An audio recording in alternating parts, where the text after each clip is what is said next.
Hello swimmers, and welcome to our market wrap-up for the weekend of March 27, 2009. I'm Joe Keenahan, Chief Derivative Strategist with Think or Swim.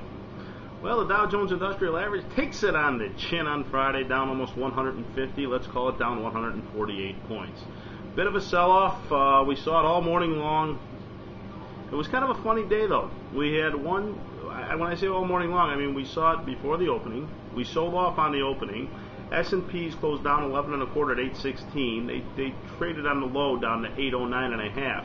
But it was kind of like they traded down to 812 and just stopped for the rest of the day. It was actually a pretty slow day after that first initial move. We just kind of hung out within a very tight range.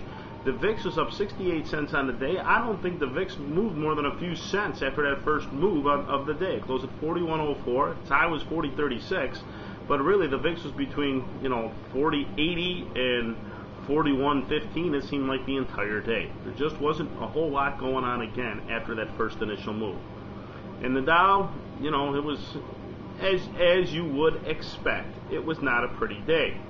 So the financials again were the big losers on the day. Shocking how every time the financials are the big losers, we tend to have a bad day. And when we look, we see that we had 4 advancers, 26 decliners. Our big winner on the day, our friends over at General Motors. Our big losers on the day, as I mentioned, the financials. And the leader was Citigroup, percentage-wise, was down over 6, almost 7%. All right, what else did we see? One of the encouraging things I think that we've seen in the market recently is takeover chatter and buyout chatter. You don't see that in a really, there's money out there. I know everyone's like, oh my God, it's such a panic, but there is money to do things with.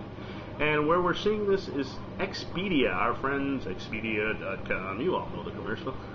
There's been a rumor that Google's looking at them again, unsubstantiated rumor, but as we look in the options market, the April 10 calls, we saw buyers of them all day. Pretty significant volume of 3,300 just on that line, where normally you don't see many at all trade. In terms of open interest, the open interest went from basically 0 to 3,400. So this is very interesting. Could there be a takeover? We saw the same rumor earlier in the month, and a lot of the 7.5 calls traded. By the way, Expedia is now trading just over $9, $9.14. So things like that you want to keep your eye on, and it's a sign of encouragement. All right, hope everyone has a great weekend. Thanks for joining us. As always, good health, good trading. I'm Joe Keenahan, Chief Derivative Strategist with Think or Swim. Thank you.